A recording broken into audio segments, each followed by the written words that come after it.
Hello बच्चों, तो welcome back to my channel again children. Class 10 में हम लोगों ने ह्यूमन आई के डिफरेंट पार्ट्स के बारे में पढ़ा था बच्चों।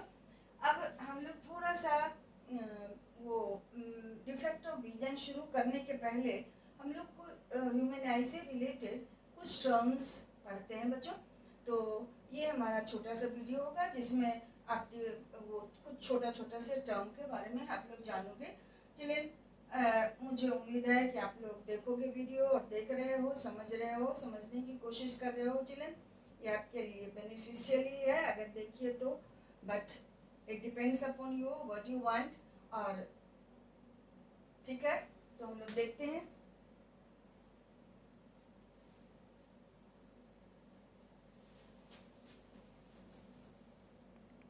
हेलो बच्चों, जैसा कि हम लोगों ने क्लास 10 के लिए पढ़ा था ह्यूमन आई के बारे में, डिफरेंट पार्ट्स ऑफ ह्यूमन आई पढ़ा था बच्चों। अब हम लोग देखते हैं कि ये डिफेक्ट ऑफ विजन शुरू करने के पहले हम लोग कुछ टर्म जानते हैं जिस पर कि बेस्ड होगा मायोपिया, हाइपरमेट्रोपिया एंड डिफरेंट ये अदर डिफेक्ट ऑफ विजन। सो चलिए अब हम लोग उसको देखते हैं। देखिए क्या है, एक पॉइंट है हमारा near point of eye, near point of eye. चलिए, ये जो मिनिमम डिस्टेंस है जहां तक कि हमारा आई किसी चीज को कंफर्टेबली विदाउट एनी स्ट्रेन देख पाता है, उस डिस्टेंस को हम लोग कहते हैं near point of I. Like अगर आपको आपके आई में कोई डिफेक्ट नहीं है, अगर आप 25 सेंटीमीटर पर रखे हुए ऑब्जेक्ट को अच्छे से पढ़ लेते हैं विदाउट एनी स्ट्रेन, और आई स्ट्रेन करने का मतलब तो बिना सुकड़ाए हुए या बिना फैलाए हुए, then your eye is normal. और आपके आई का नियर पॉइंट है बच्चों 25 सेंटीमीटर, नियर पॉइंट। अब देखिए, आपने देखा होगा हम लोग जैसे या 35 प्लस जब आदमी का एज हो जाता है, देन क्या होता है कि आदमी को वो नज़दीक का चीज़ साफ साफ नहीं दिखाई देता है। आपने देखा होगा कुछ लोगों को कि बुक को थोड़ा पीछे ले जाके पढ़ पाते हैं, इसका मतलब 25 सेंटीमीटर से उन्हें बुक नहीं दिखाई देता है, लेटर्स लिखा हुआ नहीं दिखाई दे रहा है बुक का, तो वो क्या करते हैं, थोड़ा सा पीछे शिफ्ट कर लेते हैं बुक को। तो इस तरह से जब कोई डिफेक्ट हो गया आई में, स्पेसिफिक डिफेक्ट, तो क्या होता है, आदमी 25 सेंटीमीटर तक के ऑब्जेक्ट को साफ साफ नहीं देख पाता है और उसे पीछे ले जाना पड़ता है। मीन्स नियर पॉइंट का वैल्यू ज़्यादा हो गया। ओके, सो बच्चों, ये नियर पॉइंट क्या हो गया, minimum distance till where and eye can see the objects clearly is called near point of eye. तो for normal I,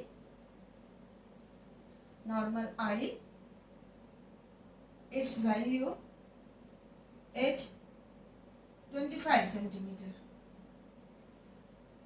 For defected eye, we can say hypermetropic eye,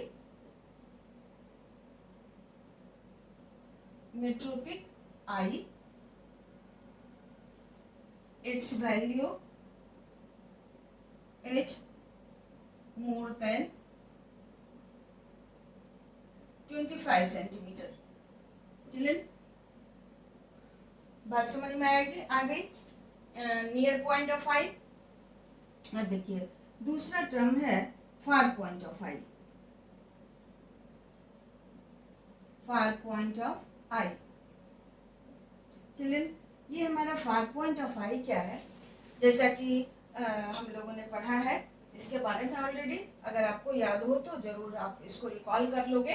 far point of आई क्या होगा, maximum distance जहां तक कि एक normal आई देख सकता है, या मैक्सिमम डिस्टेंस जहां तक कि कोई भी आंख, किसी भी आदमी की आंख देख सकता है, उसे हम लोग कहते हैं far point.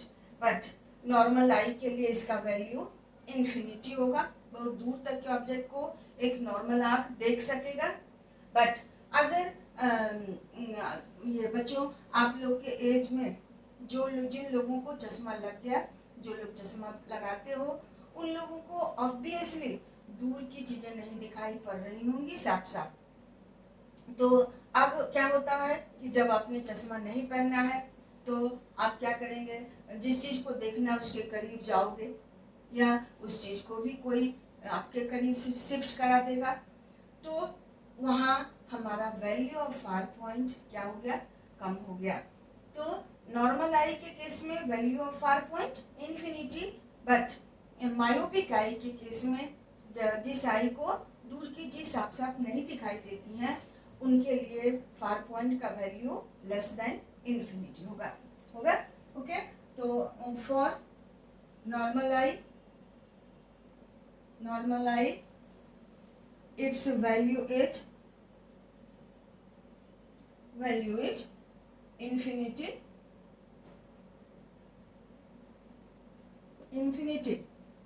but for myopic eye its value is less than infinity।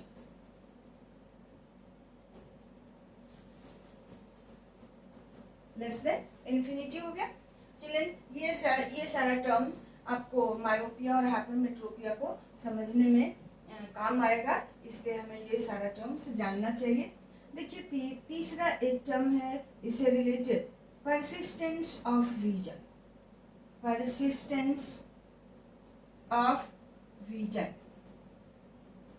ये परसिस्टेंस ऑफ विजन क्या है चिल्ड्रन? परसिस्ट करना मीन्स कंटिन्यू करना।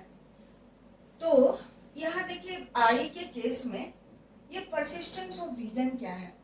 जब किसी ऑब्जेक्ट को हम आँख के सामने लाते हैं, देखते हैं, फिर उसको हटा लिए, तो उस ऑब्जेक्ट का इमेज तो रेटिना पर बना, इसलिए हम उसको देख पाते हैं।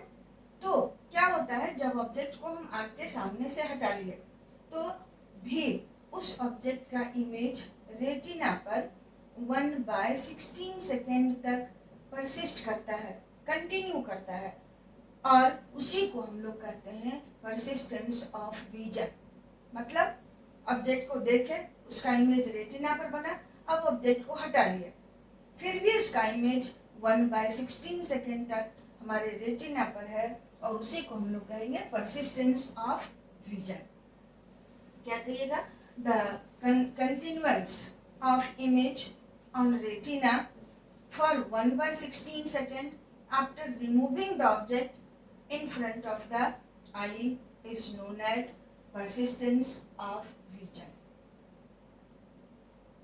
When the object is removed from in front of the eye, उसका इमेज रेटिना पर 1/16 सेकेंड तक कंटिन्यू करता है, इसे ही हम लोग कहते हैं परसिस्टेंस ऑफ विजन। ठीक है चलिए, इस परसिस्टेंस ऑफ विजन का यूज हम करते हैं वीडियो बनाने में। ओके, तो एटलीस्ट 1 सेकेंड में 40 बार हम लोग का इमेज क्लिक होता है। जैसे कि हम हाथ को यहाँ से यहाँ तक ले जाने में अगर ये 1 सेकेंड लगा, तो इतना में पता है आपको 40 बार 40 टाइम्स भी वो फोटो क्लिक हुआ।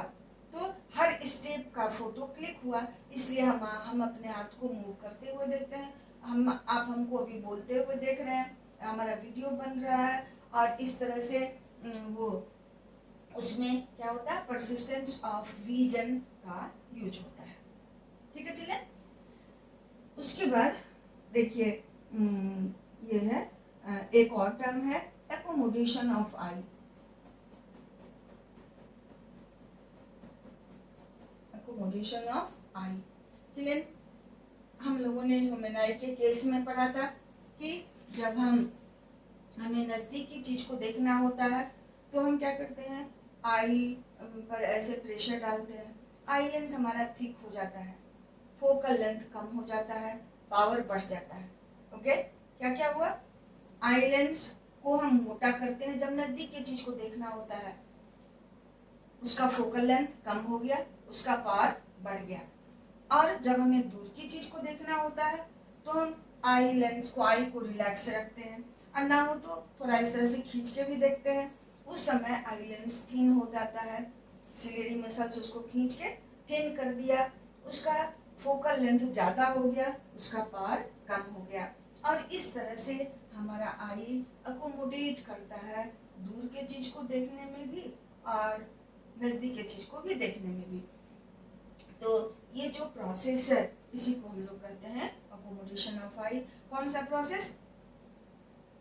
The process by which our eye changes its power, changes its ये focal length to see the nearby object or far off object clearly is known as power of accommodation of eye। ठीक है बच्चों, अब इसी से related एक term है थोड़ा सा, तो बच्चों ये जो accommodation of eye किसके थ्रू होगा?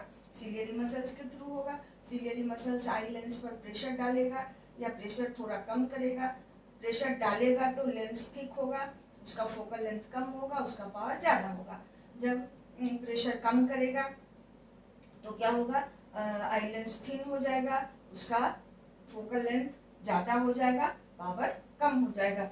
इस तरह से हमारा आई अकोमोडेट करता है दूर के चीज़ को भी देखने में और नज़दीक के चीज़ को भी देखने में। ठीक है बच्चों, अब हम लोग देखते हैं ये पावर ऑफ अकोमोडेशन क्या है। Children few terms are there in this video, तो अगर देख लो तो अच्छा ही हो, बट आपकी मर्जी है। सो अब हम लोग देखते हैं पावर ऑफ अकोमोडेशन क्या है।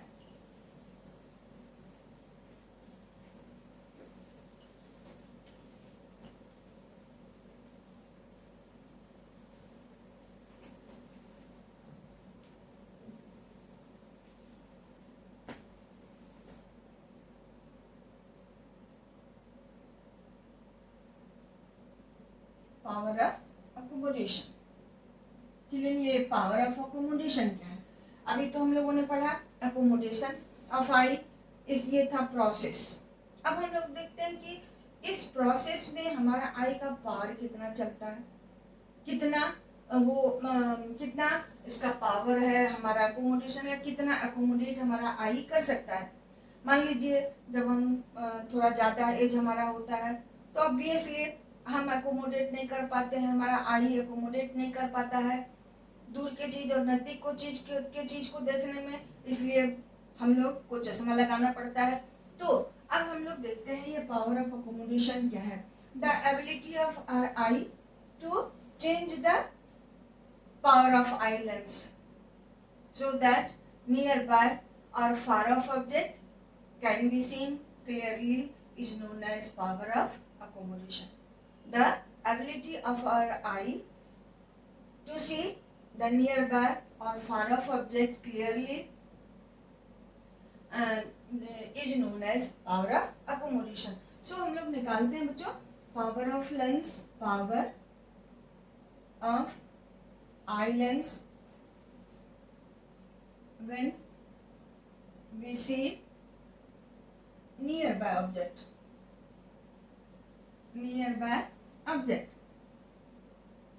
तो ये देखिए जब नियर बाय ऑब्जेक्ट को देखते हैं हमें, तो हम निकालना क्या है बच्चों?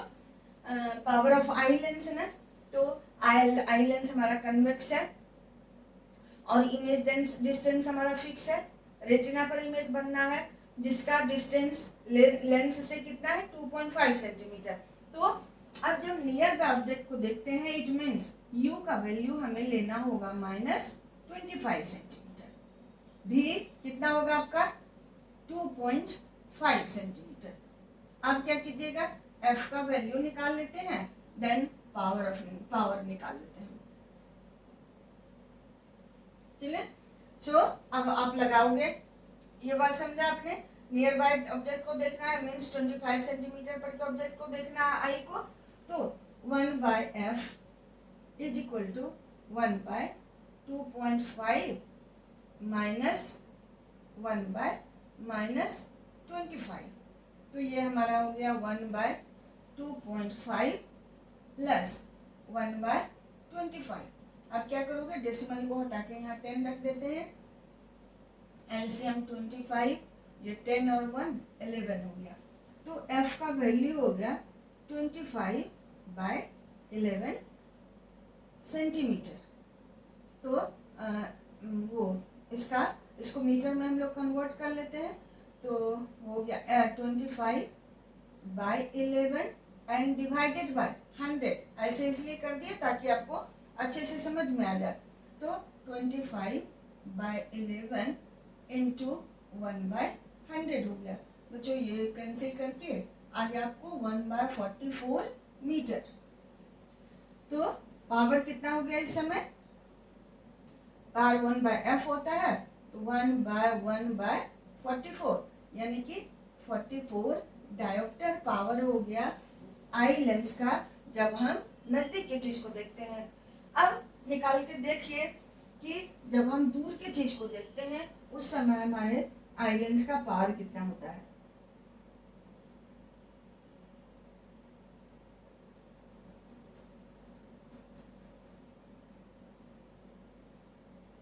When we see far off object, far off object को देखिएगा तो u का वैल्यू इन्फिनिटी, v का वैल्यू हो गया 2.5 सेंटीमीटर है। अब f का वैल्यू निकाल लेते हैं। 1/f is equal to 1/2.5 minus 1/इन्फिनिटी। तो ये हमारा हो गया 1/f इज इक्वल टू 10/25। तो f इज इक्वल टू हो गया आपका कितना? 25/10 सेंटीमीटर। अब इसे कन्वर्ट कर लीजिए मीटर में, तो हो जाएगा आपको 25/10 डिवाइडेड बाय 100। तो ये हो गया आपका 25/10 इंटू 1/100। तो बच जाएगा आपको 1/40 मीटर। चलिए, सो अब हम क्या करते हैं, पावर निकाल लिया। Power of eye lens P is equal to 1/1/40। तो ये हो गया आपका 40 डायोप्टर। इस तरह से चलिए, आप यहाँ क्या देख रहे हो, power of eye lens when we are seeing the far off object, और यहाँ हम लोगों ने निकाला power of eye lens when we have to see the nearby object।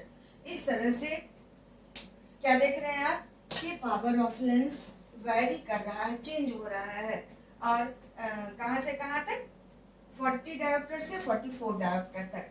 तो जब दूर की चीज को देखना है तो 40 डायोप्टर है पावर, इसका मतलब कम हो जाता है। और जब नजदीक की चीज को देखना है तो 44 डायोप्टर है आई लेंस का पावर, जो कि ज्यादा है। तो इस तरह से हम दूर के चीज को और नजदीक के चीज को साफ साफ देख पाते हैं। चलिए, ये हमारा हो गया पावर ऑफ अकोमोडेशन। अब बच्चों, अब हम लोग अगले वीडियो में डिफेक्ट ऑफ विजन के बारे में पढ़ेंगे। तो ये डिफेक्ट ऑफ विजन होगा क्या, जस्ट बिट 1 मिनट का इंट्रोडक्शन मैं दे रही हूँ।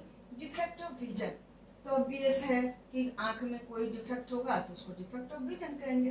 तो अगर आप कहते हैं if an eye cannot see nearby object or far off object without any strain on eye, then the eye is said to suffer from any defect of vision। और इस तरह से हम लोग देखेंगे 4 kind of defect of vision.